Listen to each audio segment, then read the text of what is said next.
Hello, and welcome to another episode of Cara's Fast Natural English podcast. Last time I taught you a little bit about some Scottish dialect words, and today I wanted to come back to focus a bit more on Scottish accent and what makes Scottish accents different to English ones.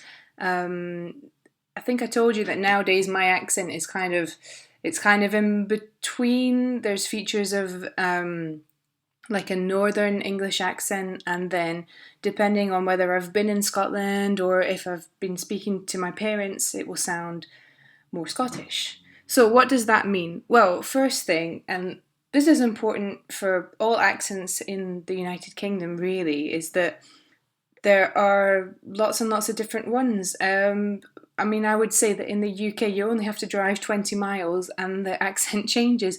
Even growing up, we had 3 different accents really in my family because my dad is from the southwest of Scotland.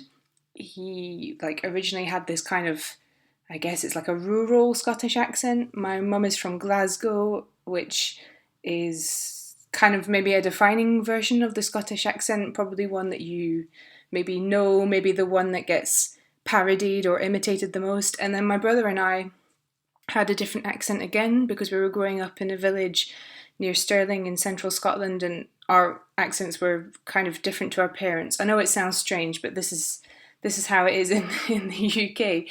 So I'm going to just give you a couple of general features that will help you understand Scottish accents or start speaking with a Scottish accent if that's what you want to do. And some of these are actually features of just fast conversational casual English in general. Now, obviously, I can't speak for every accent in Scotland. As I said, it varies enormously. The accents that I know best are the accents of kind of what we call central Scotland, so Glasgow, Edinburgh, and Stirling, which is near where I grew up. Okay, so feature number 1, this is classic, is the glottal stop. So a glottal stop is a sound, and it's basically the sound you make when you kind of close your throat.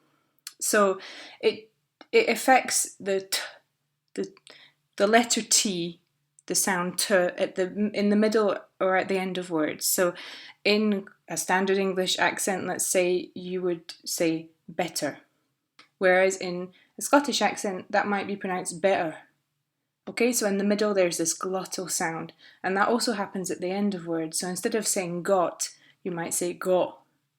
Okay, but that is also a feature of, if you're speaking fast English, not being particularly careful, your T sounds will probably become glottal stops. There's lots and lots to say about vowel sounds in Scottish English.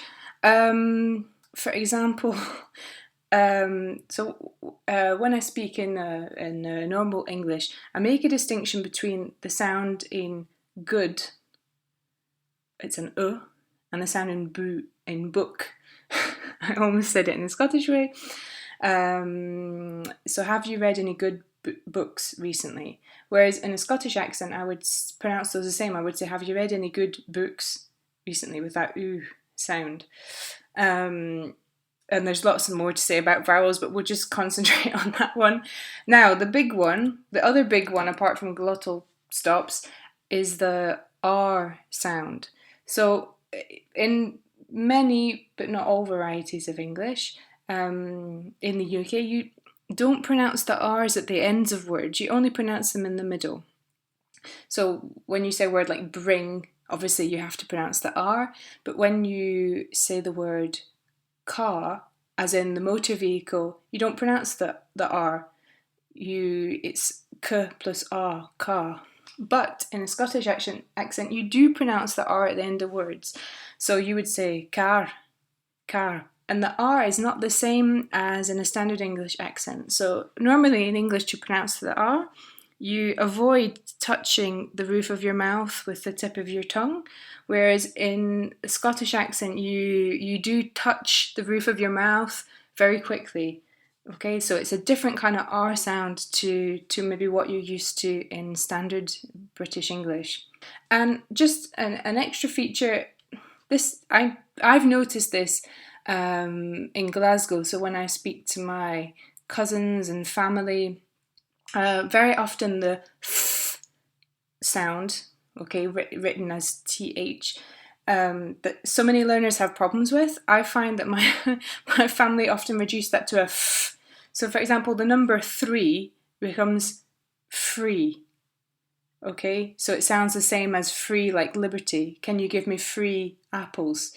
Okay, also at the ends of words, this th gets reduced to a f. So I prefer having baths to showers becomes I prefer having baths. Get in the bath. Okay, so don't feel bad if you have trouble pronouncing the th, because in Scottish English, and in fact, in quite a few varieties of English, especially when people are speaking fast, the th becomes a f. Okay, so don't feel bad if you have trouble pronouncing that. Okay, so I hope that gives you a little idea of how Scottish English is pronounced. If you're listening to this on iTunes or Stitcher, quick reminder, could you please leave a rating if you enjoy the show, or any comments or feedback? That would be great. And if you're on SoundCloud, don't forget to join the Leo listening list so you can get the full transcript of each one of these podcast episodes. Thanks very much for listening. See you next time. Bye.